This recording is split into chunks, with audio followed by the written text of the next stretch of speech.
સ્વરૂપનો લક્ષ્ય જાણો. આપણા જીવનમાં જો કાંઈ બી વસ્તુ ઈચ્છિત હોય તો તે એક જ આપણો આત્મા અંશ છે. તે સ્થિર છે. બાકી માયાની વસ્તુની શક્તિ પલટાય છે, તે બદલાય છે, તે ઓછી વધુ થાય છે, તે બહાર આવજા કરે છે. જુઓ, તે પ્રાણ પણ બહાર આવજાવ કર્યા છે. આ પ્રાણાયામ વધે ઘટે છે અને આવજાવ કરે છે. આપણું મન વધે ઘટે છે, બુદ્ધિ વધે ઘટે છે, ચિત્ત વધે ઘટે છે, અહંકાર વધે ઘટે છે, તે આવજા કરે છે. 3 ગુણો વધે ઘટે છે. 6 શત્રુ પણ વધે ઘટે છે. કામ, ક્રોધ, લોભ, ઈર્ષા, હિંસા, વેર વગેરે વધે ઘટે છે ને આવજા કરે છે.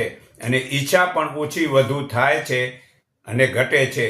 તો મૂળ આપણા ચેતન આત્મામાં વળગી રહો, એમાં જ મતલબ લાભ થાય છે.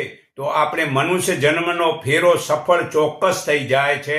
હું ગીતા અધ્યાય 14 શ્લોક 19 થી 20 વાંચી સંભળાવું છું.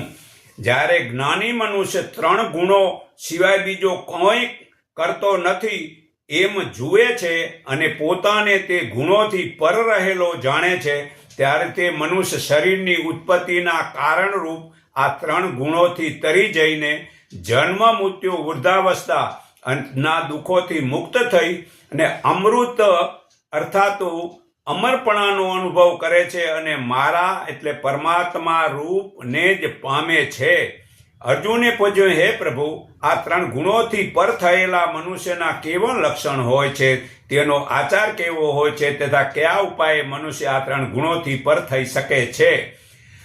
પરમાત્મા કહે છે, હે અર્જુન, મનુષ્ય સત્ય, રજસ અને તામસ થનારા પ્રકાશ, પ્રકૃતિ અને મોહ પ્રાપ્ત થતા તેમની ઈચ્છા નથી કરતો અને ઉદાસીન તટસ્થ પેટે સ્થિર રહીને તે ગુણોથી વિચલિત થતો નથી.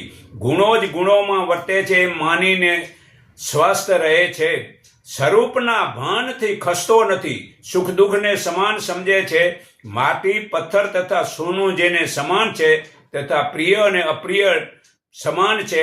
નિંદા અને સ્તુતિ જેને સમાન છે. માન અને અપમાન જેને સેમ છે તથા શત્રુ પક્ષ અને મિત્ર પક્ષમાં સમાન ભાવે વર્તે છે. બધા જ કર્મોમાં કર્તાપણાનું અભિમાનથી રહિત છે. તે જ મનુષ્ય 3 ગુણથી પર થયેલો ગુણાતીત કહેવાય છે. તો ધર્મ છોડીને તું મારા એકના શરણે આવ, હું તને સનાતન ધર્મ સર્વે